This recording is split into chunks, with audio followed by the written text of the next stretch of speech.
Hello, welcome to can studies. आज इस video में हम 2018 का पेपर 2 का पार्ट 1 यानी कि ऐसे एनालिसिस करेंगे। देखो, हम 2018 का जो पेपर 1 था उसका कंप्लीट सॉल्यूशन प्रोवाइड कर दिए हैं। आप उस वीडियो को देखोगे। 2019 का हमने पेपर 1 पेपर 2 दोनों का कर दिया है। फिलहाल के लिए हम इसमें क्या है, ग्रामर का सिर्फ आपको सॉल्यूशन प्रोवाइड करेंगे जैसा 2019 में ये किया था। हाँ, 2017 का जो पेपर होगा उसका हम कंप्लीट सॉल्यूशन आपको प्रोवाइड करवाएंगे। देखो, प्रीवियस ईयर पेपर जो है वो आपका डायरेक्ट उससे क्वेश्चन नहीं आएगा, लेकिन इनडायरेक्ट जो है आपका कुछ क्वेश्चंस आएगा। जैसे आप देखो, कुछ क्वेश्चंस ऐसे होते हैं कि आपके उसमें वो नहीं आते हैं, लेकिन रिलेवेंस उसका हमेशा ये रहता है। जैसे जस्ट एग्जांपल देखो, इंडिया नेपाल रिलेशनशिप, तो एक क्वेश्चन ऑलरेडी आ चुका है कि onus to maintain the healthy relation with Nepal is on India. India जो है एल्डर ब्रदर है, तो उस एल्डर ब्रदर के कारण हमें केयरिंग करना अपने स्मॉल नेबर्स की जरूरत होती है। लेकिन इस बार देखोगे तो फिर इंडिया नेपाल रिलेशंस एक तरह से इंपॉर्टेंट हो रहा है। उसी प्रकार जैसे एजुकेशन वगैरह है, रिजर्वेशन वगैरह है, तो कुछ चीजें जो आपका है वो रिलेवेंस ये रहता है। ठीक है। और हमेशा सेकेंड पेपर का जो भी है, मैं कुछ आपको एनालिसिस दिखाऊंगा कि 2018 और सॉरी 2018 और 2019, ये 2018 और 2019 में जो हमने टेस्ट कंडक्ट करवाया, तो देखो ग्रामर पार्ट ऑब्वियसली बात है, मैं चीजों ये कर रहा हूँ तो ग्रामर एज सच उसको मैं कंसीडर नहीं, तो मैं 140 मार्क्स का कंसीडर यदि करता हूँ तो 140 में यानी कि आपका क्या हो रहा है, 4 ऐसे लिखना है तो 80 मार्क्स का है आपका, 2 आर्गुमेंट लिखना है तो 40 मार्क्स का है, 2 रिपोर्ट लिखना है तो 20 मार्क्स का है, तो ये टोटल 140 मार्क्स आ जाता है। 2018 में देखोगे जो हमने टेस्ट कंडक्ट करवाया था, ऑब्वियसली हम 2018 का जो टेस्ट कंडक्ट करवाए थे वो दूसरे ब्रांड नेम से हमने स्टार्ट किया था, और 2019 का हमने केन स्टडीज, अब ऑब्वियसली है केन स्टडीज ही रेगुलर चलेगा, 2019 से चल रहा है, लेकिन 2018 से हमारा दूसरे ब्रांड से चल रहा था। तो इसमें से आप देखोगे 2018 का जो पेपर था उसमें जो हमने टेस्ट 19 टेस्ट 2018 में हमने 20 टेस्ट करवाए थे, 2018 में हमने 20 टेस्ट करवाए थे। तो उस 20 टेस्ट में से आपका जो भी टेस्ट दिए तो उनका बहुत फायदा हुआ। इनफैक्ट देखोगे इस 140 में ऑलमोस्ट 130 शायद सिर्फ एक ऐसा क्वेश्चन टॉपिक था जो कि हमारे टेस्ट से नहीं आया। अब देखो, टेस्ट में का मतलब ये नहीं है कि एज सच सेम आ जाएगा। मैं इसी वजह से होलिस्टिक वे में बोलता हूँ आपको अप्रोच करने के लिए, कि हो सकता है हम कोई टॉपिक आपको आर्गुमेंट राइटिंग में दे और वो आपको ऐसे में आ जाए, या फिर हम जो कोई टॉपिक है जो आपको हम रिपोर्ट राइटिंग में दे वो आर्गुमेंट में आ जाए। तो at the end of the day topic जो है होलिस्टिक वे में आप करोगे। तो 2018 में जो था, 18 में आपका ऑलमोस्ट 130 या समथिंग का ही क्लोज में आ गया। 2019 का जो था वो 100 मार्क्स के, यानी आउट ऑफ 140 में बता रहा हूँ सॉरी, 140 में से 100 जो हुए वो टेस्ट से आए। ये इसका एनालिसिस मैं आपको कमिंग डेज में प्रेजेंट करूंगा कि हमने टेस्ट में क्या दिया और एग्जाम में क्या आया। देखो, ए लॉट ऑफ टाइम होता है कि हर टॉपिक को प्रिडिक्ट नहीं किया जा सकता है, बट हमारा जो एक्सपीरियंस है, मेरा खुद का 2 टाइम्स एग्जाम देने का, तो 12 और 13 और दे करके क्वालिफाई करने का, लेकिन हम उस समय उतना अवेयर नहीं थे, इनफैक्ट हमें खुद ही नहीं पता था कि क्या होता है नहीं होता। लेकिन जब से हम इधर लगे हुए हैं तो 2017, 18, 19 और ये एक तरह से फोर्थ ईयर 2020 के लिए 2017 में हमने कुछ टॉपिक्स प्रिडिक्ट किए थे तो वो आए, लेकिन हम तब टेस्ट नहीं कंडक्ट करवाते रहे थे क्योंकि 2017 में हमने कोचिंग ही स्टार्ट करा था। अब उस समय जो टेस्ट वगैरह प्रॉपर सारी चीजें ऑर्गेनाइज नहीं हो पाई थी। हमने अपने जो चुने हुए कुछ स्टूडेंट्स थे उनको हमने कुछ टॉपिक सजेस्ट किए थे, तो उसमें से कुछ आए थे और कुछ वर्बेटिम ऐसा आ गए थे। लेकिन 2018 में प्रॉपर हमने टेस्ट कंडक्ट करवाया तो उसमें ये 140 की मैं बात मेनली कर रहा हूँ। अदरवाइज देखो, ग्रामर ग्रामर में हम आपको सारी चीजें पढ़ा रहे हैं तो वो कोई कहीं से भी आप प्रॉपर पढ़ लिए हो तो वो तो आना ही है, वो तो आपको एडेड एडवांटेज। अब आर्गुमेंट ये आपका है प्रेसी राइटिंग, प्रेसी राइटिंग में कोई प्रेडिक्शन नहीं है, क्योंकि प्रेसी आप चीजों को समझो कि प्रेसी क्या कहता है वो आप बना ही लोगे, या फिर आपका जो रीडिंग कम्प्रीहेंशन है तो उसमें प्रेडिक्शन की जरूरत नहीं, उसमें चीजें कंसेप्ट आपको बताया गया, पैसेज दिया गया है, उससे निकालो। तो ग्रामर ये 60 मार्क्स वो डिफरेंट एस्पेक्ट्स है, उसमें आपको गेसिंग की कोई जरूरत नहीं होती। मेन आपका ये 140, तो जो हमने अब मैं ये दिखाऊंगा आपको एनालिसिस में कि 18 में या और 19 ये 2 इयर्स का जो हमने कंडक्ट सक्सेसफुली करवाया और उससे जो क्वेश्चंस आए। अब 2020 का क्या होगा, ये तो 2020 का एक्चुअल एग्जाम होगा, उसके बाद ही हम एनालिसिस कर पाएंगे कि हमने जो दिए थे। लेकिन हम एक्सपेक्ट कर रहे हैं कि 2 इयर्स में जो भी था, तो मोर और लेस 100 मार्क्स के 140 में से 100 मार्क्स के कम से कम आएंगे ही, ऐसा हम ये आशा करते हैं। तो आज का हम ये टॉपिक देखेंगे, और ये जितने भी प्रीवियस ईयर पेपर भी हैं, मैं बार-बार यही बोलता हूँ कि जो भी है, आप एसे वगैरह को लिखें और उसे इवैल्यूएट करवाएँ, जिनसे भी आप पॉसिबल हो सकता है, उनसे इवैल्यूएट करवाएँ, ठीक है? तो अब आप ये सपोज़ 6 ऐसे इसमें है, तो 6 ऐसे को इवैल्यूएट करवाओगे, आप इसमें देखोगे टॉपिक अभी भी इसका रिलेवेंस है, ऐसा नहीं है, इसमें करंट अफेयर्स ये नहीं है कि एक बार टॉपिक चला गया तो चला गया, कुछ चीज़ें जो है, वो स्लाइट मॉडिफिकेशन करके आएगा। एज सच वो नहीं आएगा, वो थोड़ा-सा मॉडिफिकेशन उसमें कर दिया जाएगा, लेकिन अभी भी वो टॉपिक रिलेवेंट रहेगा, तो इसको आप लिखें और अपने सीनियर सबऑर्डिनेट से चेक करवाएँ। ठीक है? तो फर्स्ट आपका ये कह रहा है, ठीक है, कि write essay on following topic in approximately 300 words each. तो ये कह रहा है कि आप पहला civil wrong emerging from religious bigotry constitutionally punishable.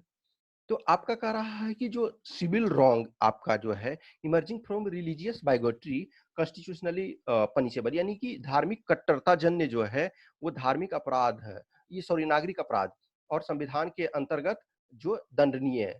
तो देखोगे आप, ये आपका जो है कि ये जो मूव लिंचिंग, जो रिलीजन के नाम पे मूव लिंचिंग होता है, ठीक है, तो आपका कहीं भी है, यानी कि एक तरह से ये रिलीजियस इंटॉलरेंस,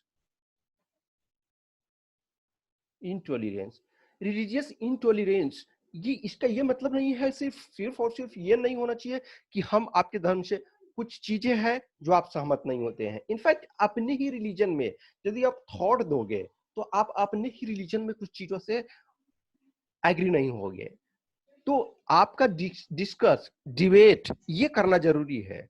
इंडिविजुअल लेवल पे आप दो फ्रेंड हो, सपोज आप अपने ही धर्म से हो या दूसरे धर्म से हो, तो वो चीजें डिस्कस कि हाँ ये पॉइंट पे हम आपके रिलीजन से डिसएग्री हो रहे हैं, that is not bad. Bad ये है कि एक ग्रुप शेप ये ले लेता है और मूव जो है, मॉब जो है, वो उस चीज को समझ नहीं पाता है और आप क्राइम कर बैठते हैं कि किसी को, जैसे हर जगह है, इंडिया में ही अभी ही देखो महाराष्ट्र में जैसे साधुओं का लिंचिंग कर दिया गया, या फिर आप देखोगे कि डिफरेंट प्लेसेस पे डिफरेंट टाइप के लिंचिंग की घटनाएं होती रहती है। तो एक तरह से ये आप आउटर जो है कॉन्स्टिट्यूशन के बाहर आप punishment, civil punishment, public punishment, this is wrong, ठीक है, कि कॉन्स्टिट्यूशनली पनिशेबल है, यानी इसमें आपको लॉ को लाना होगा। तो इसमें देखोगे एक है सिविल रॉन्ग, सिविल रॉन्ग आपका है कि इमर्जिंग फ्रॉम रिलीजियस बाइगोट्री, यानी कि जो धर्म के नाम पे आप जो नागरिक अपराध कर रहे हैं, जो किसी भी चीज को मान के चलो कि जैसे सपोज आप मेला लगा रहे हो या आप जुलूस निकाल रहे हो और आप पब्लिक को एक तरह से नुआंस क्रिएट कर रहे हो, मान के चलो कि जो भी चीजें हैं, लाउड स्पीकर सपोज लगाए हुए हैं बहुत तेज से, ये लॉट ऑफ दी चीजें हैं, तो इन चीजों को आपको करना है। ऐसे इस ढंग से आपको लिखना है कि ये चीजें ना फील हो कि प्रॉपर तरीका से आप किसी पार्टिकुलर रिलीजन के को टारगेट कर रहे हैं। ये हमारा जो होना चाहिए किसी एक रिलीजन के प्रति इंडिविजुअल नहीं होना चाहिए। ऐसे आपका इस ढंग से लिखा हुआ होना चाहिए कि चीजें ये लगे कि आप एक सिटीजन ऑफ इंडिया के तौर पे आप इस एशे को लिख रहे हो, न कि एक कोई रिलीजियस रिप्रेजेंटेटिव के तौर पे, ठीक है, तो ये इसको करना था। नेक्स्ट है farm waiver is populistic and myopic strategy change needed. जैसे देखोगे आप जो लोन वेवर या फार्म वेवर तो एग्रीकल्चर का, तो उसमें क्या है कि किसानों ने लोन लिया। अब लोन जेन्यून जो है, मेजोरिटी जो छोटे किसान हैं इनफैक्ट, वो प्रॉपर तरीका से जिनको एक्चुअल में जरूरत होता है वो डायरेक्ट लोन ले नहीं पाते हैं।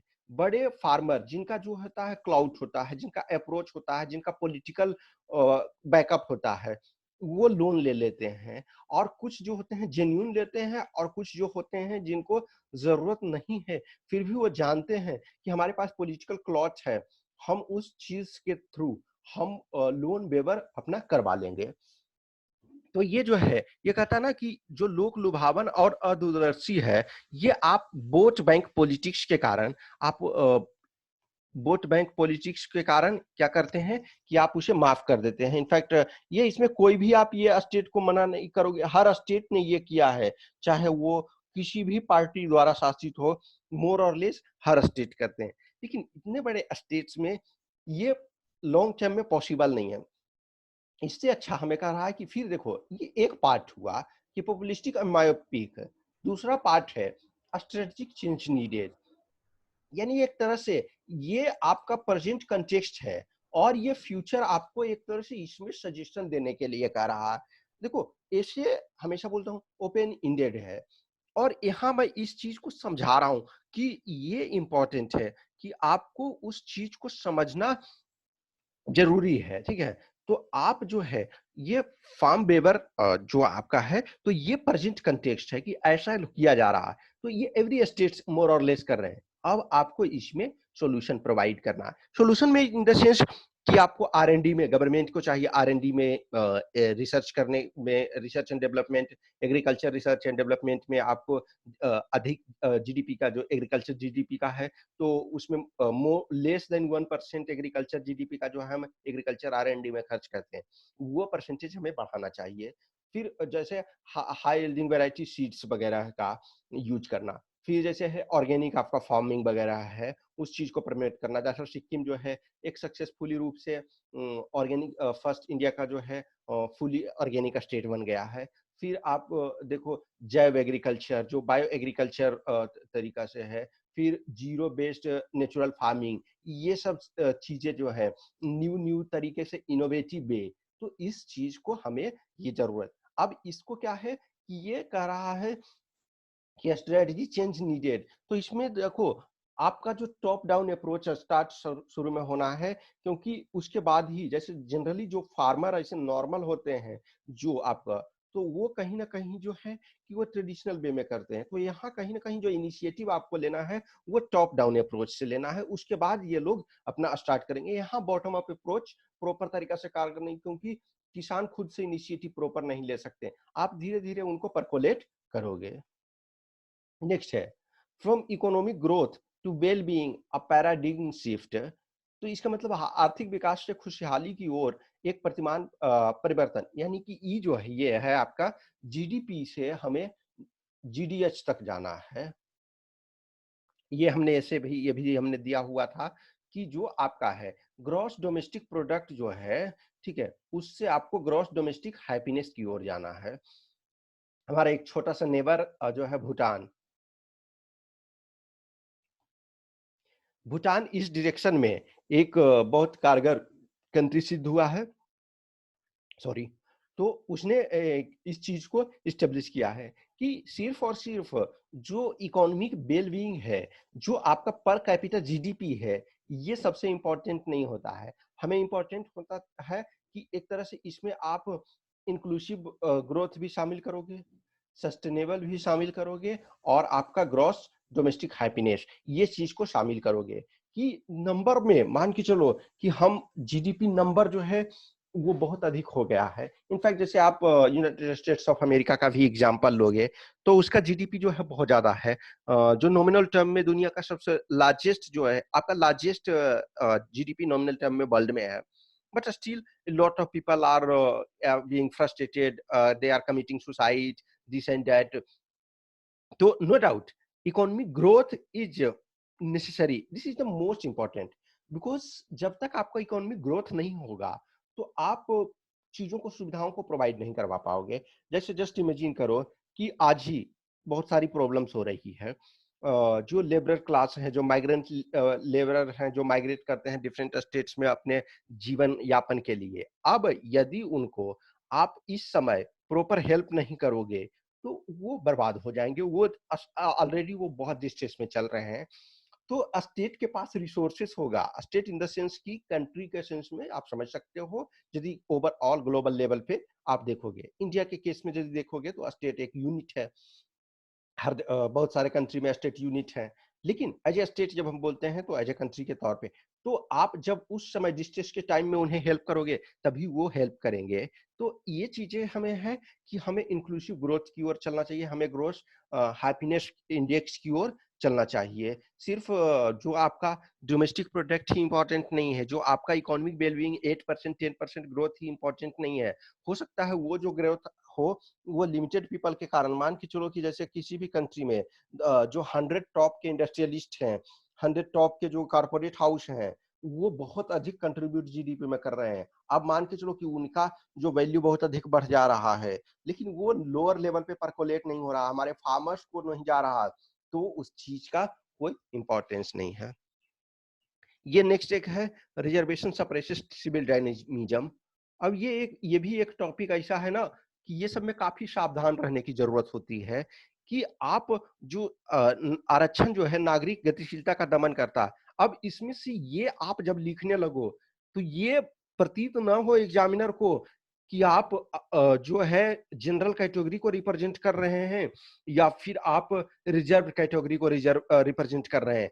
आप यदि जनरल में है तो इस ढंग से इसकी बुराई ना करने कि एग्जामिनर को सीधा पता चल जाए कि ये बहुत परेशान है, ये जनरल कैटेगरी का एस्पिरेंट है ये। और आप इस ढंग से भी ये ना कर दें कि उनको ये लगे कि सॉरी, ये कैंडिडेट जो है रिजर्व कैटेगरी में है या ये रिजर्वेशन से। हमें टॉपिक को समझना होता है। तो ये जो है कि रिजर्वेशन सप्रेसिस सिविल डायनामिज्म, तो आपको एज ए एक मीडियम पाथ हमेशा ये लेना है। तो देखो ये जो आपका एक तरह से कहीं ना कहीं इसको ये कह रहा है कि रिजर्वेशन को एक तरह से ये रॉन्ग वे में ये बोल रहा है। तो जो टॉपिक हम जो जान रहे हैं, ये हमेशा मैं बोलता हूँ कि हम जो जान रहे हैं वो इंपॉर्टेंट नहीं है लिखना, जो टॉपिक पूछा जा रहा है वो लिखना इंपॉर्टेंट है। तो इसमें क्या है कि रिजर्वेशन सप्रेस कर रहा है सिविल डायनामिज्म को। तो उसमें आप क्या है कि रिजर्वेशन जो है वो किल्स आपका क्या है वर्दी, यानी कि जो टैलेंट को किल करता है, तो किल टैलेंट। अब देखो जो कुछ टैलेंटेड कैंडिडेट्स हैं वो कहीं ना कहीं उनका जो टैलेंट होता है वो किल हो जाता है। मान के चलो जस्ट एग्जांपल लो कि 250 कट ऑफ गया। अब रिजर्व कैटेगरी के हो सक ये, अब तो जनरल जो जो जनरल कैंडिडेट हैं, जो ओपन कैंडिडेट हैं, उनको 250 में जाएगा आपका वो सिलेक्शन। अब रिजर्व कैटेगरी सपोज 180 पे सेलेक्ट हो रहा है, तो जो यहाँ 249 लाया वो सेलेक्ट नहीं हो रहा है, लेकिन यहाँ जो 181 लाया या 180 लाया वो सेलेक्ट हो गया। तो ये टैलेंट था, तो ये टैलेंट तो कहीं ना कहीं किल हो गया। अब देखो देर आर टू थिंग्स। एक होता है कि ये टैलेंट जो है इस बात से फ्रस्ट्रेट नहीं होता है, कह रहे चलो नहीं, I will try in other field, I try to innovate something, I will try in different sectors, I will try in different exam, he will get selected. लेकिन कहीं ना कहीं ये टैलेंट सप्रेस होता है। फिर आपका जो है किल हेल्दी कंपटीशन, हेल्दी कंपटीशन। फिर उसके बाद देखो ऐसा नहीं है कि सिर्फ और सिर्फ जनरल कैटेगरी के कैंडिडेट्स को ही प्रॉब्लम है। प्रॉब्लम जो आपका है रिजर्व कैटेगरी के कैंडिडेट्स के साथ भी बहुत सारे के साथ है। अब देखो बहुत सारे जो रिजर्व कैटेगरी के कैंडिडेट हैं वो जनरल कैटेगरी से अच्छे परफॉर्म कर रहे हैं, लेकिन जस्ट इमेजिन करो कि कोई एससी का कैंडिडेट है, डोंट टेक इट अदरवाइज, तो कोई एससी का कैंडिडेट है, उसने जनरल लिस्ट में स्थान पाया और इनफैक्ट उसने बहुत सारे जनरल कैंडिडेट से अच्छा परफॉर्म किया। अब कहीं पूछा जाता है कि हाँ हाँ जी आप किस कैटेगरी से बिलोंग करते हैं, यदि वो बोलता है एससी कैटेगरी, रिजर्वेशन यदि है, तो कहीं ना कहीं आप ये नहीं जानोगे, उससे पूछोगे कि आपका अच्छा मार्क्स है, लेकिन आप जैसे ही देखे अच्छा ये एससी कैंडिडेट, तो शायद आपके मन में ये लगेगा अच्छा अच्छा रिजर्वेशन के कारण ये सेलेक्ट हो गया है। No doubt there a lot of people are required reservation but a lot of people are not required the reservation। तो ये हमें हमारे साथ प्रॉब्लम होता है। तो ये जो रिजर्वेशन है एक तरह से कि कहीं ना कहीं जो रिजर्व कैटेगरी है उसमें से कुछ लोग जो हैं वो आपके एक्चुअल में उन्हें बेनिफिट नहीं मिलना चाहिए और वो आपके बेनिफिट ले रहे हैं। तो जो मूवमेंट होना चाहिए, जो एक्चुअल में जिनको रिजर्वेशन मिलना चाहिए था उनको नहीं मिल पा रहा है। तो ये कहीं ना कहीं सप्रेस कर रहा है। जैसे एग्जांपल के don't take it otherwise I am not having any personal issue, but एक बिहार के पॉलिटिशियन का नाम बताता हूँ। वो रिजर्व कैटेगरी में है, ऑब्वियसली बात है, शेड्यूल कास्ट में आते हैं। अब देखा जाए तो उनके लोकसभा में 6 मेंबर ऑफ पार्लियामेंट होते हैं।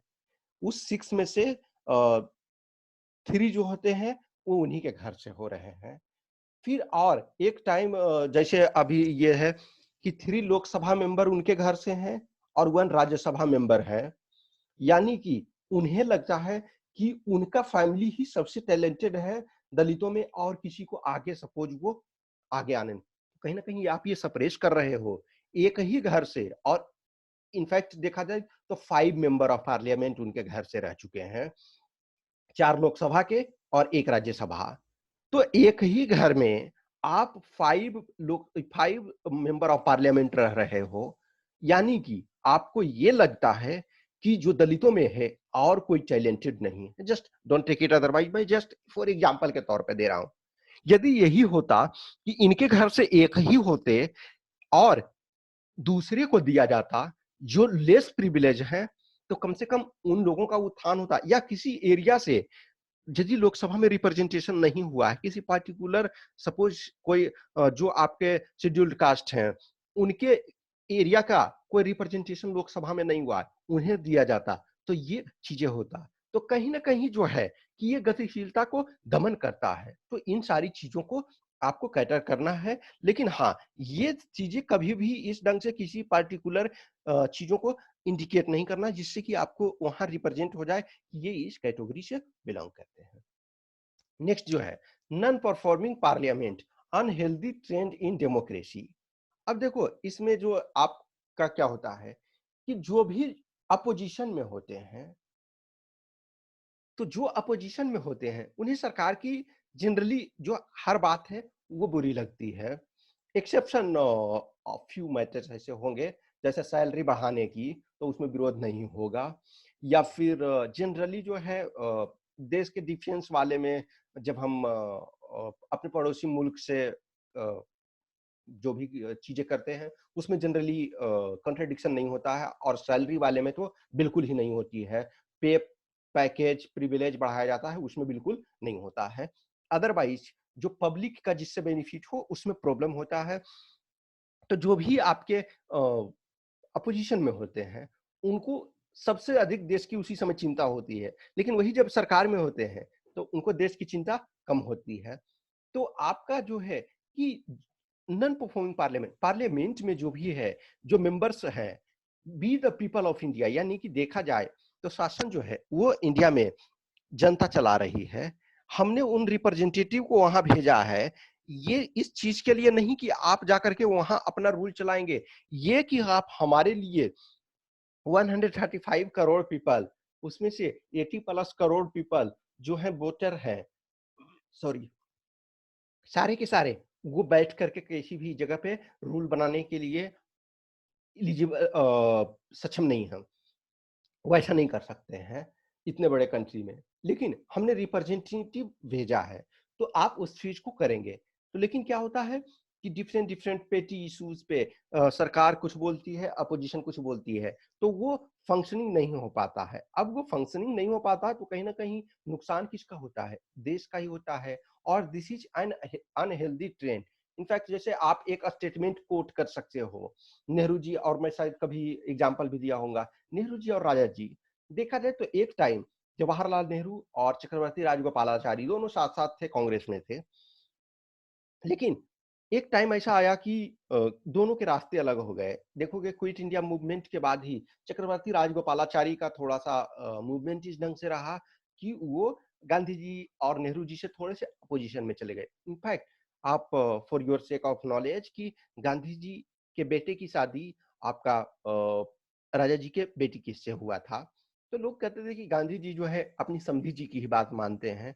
तो नो डाउट पहले जो है कि गांधी जी ने मान के रखा था कि Chakravarti Rajagopalachari will be my successor, but quit India movement के बाद ऐसा सीन क्रिएट हुआ कि गांधी जी ने कहा कि Nehru not Raja ji will be my successor, और नेहरू जी और राजा जी के बीच डिस्टेंस बढ़ता गया। इनफैक्ट फिर बाद में उन्होंने स्वतंत्रता पार्टी स्टेब्लिश कर ली, और ऑब्वियसली आप जानते हो कि चक्रवर्ती राजगोपालाचारी इंडिया के जो है इंडियन जो है फर्स्ट गवर्नर जनरल और लास्ट गवर्नर जनरल भी आप कह सकते हो थे।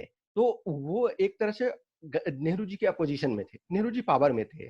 तो कोई बिल लाने लगे राजा जी, तो नेहरू जी ने बोला कि राजा जी ऐसा है, मेजोरिटी तो आपके पास है नहीं। तो राजा जी ने बोला कि Nehru ji majority no doubt हमारे पास नहीं है, वो आपके पास है, लेकिन जो लॉजिक है वो हमारे पास है। और नेहरू जी ने राजा जी को ड्यू रिस्पेक्ट दिया। तो आप इस चीज को कोट कर सकते हो। अब देखो एक जो अनहेल्दी ट्रेंड है, इसमें आप सचिन तेंदुलकर का कोट कर सकते हो।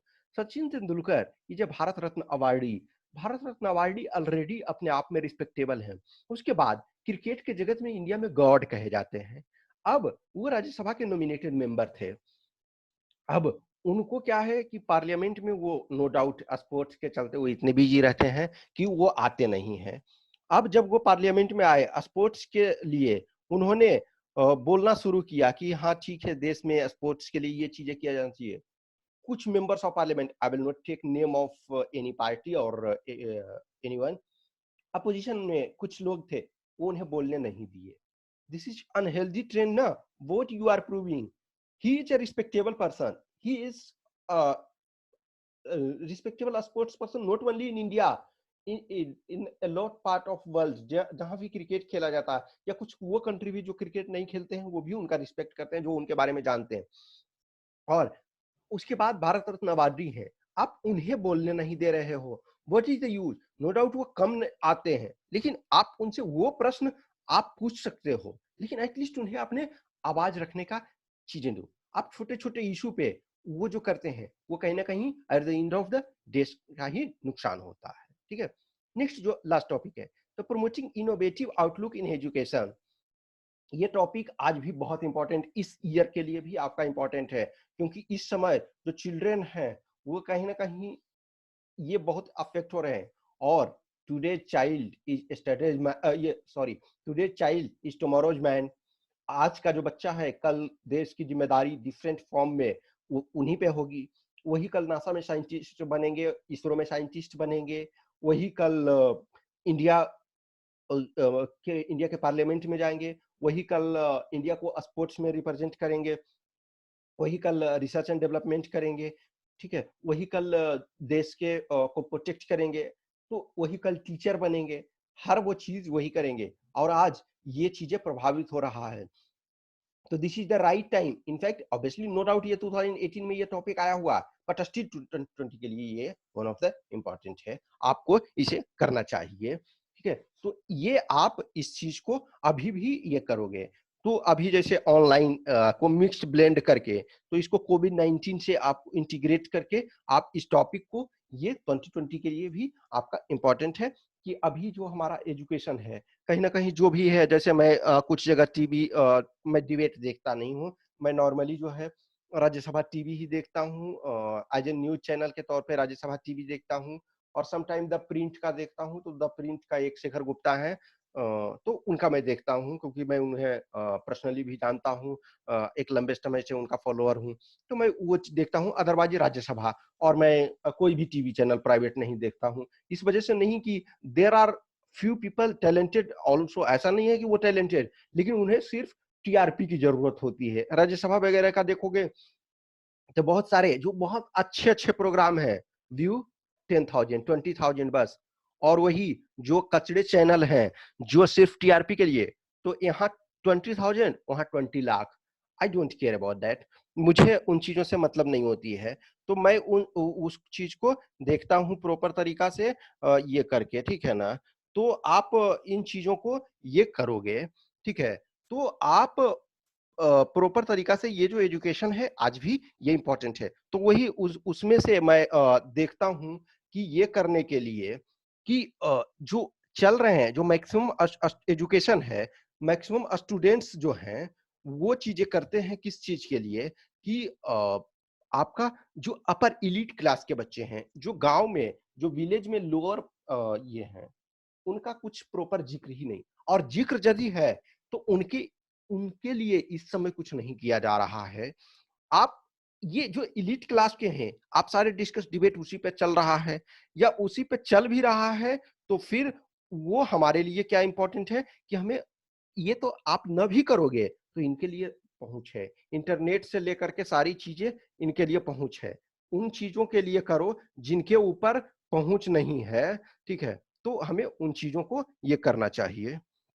I hope you enjoyed this session. आप प्रैक्टिस करते रहें और जो भी है आप अपना टेस्ट वगैरह जो देना चाहते हैं वो दें और इन एसेज को जो भी है उसको प्रेजेंट कॉन्टेक्स्ट में लिख करके आप अपने सीनियर्स वगैरह से फीडबैक लें। Thanks for watching this. Have a nice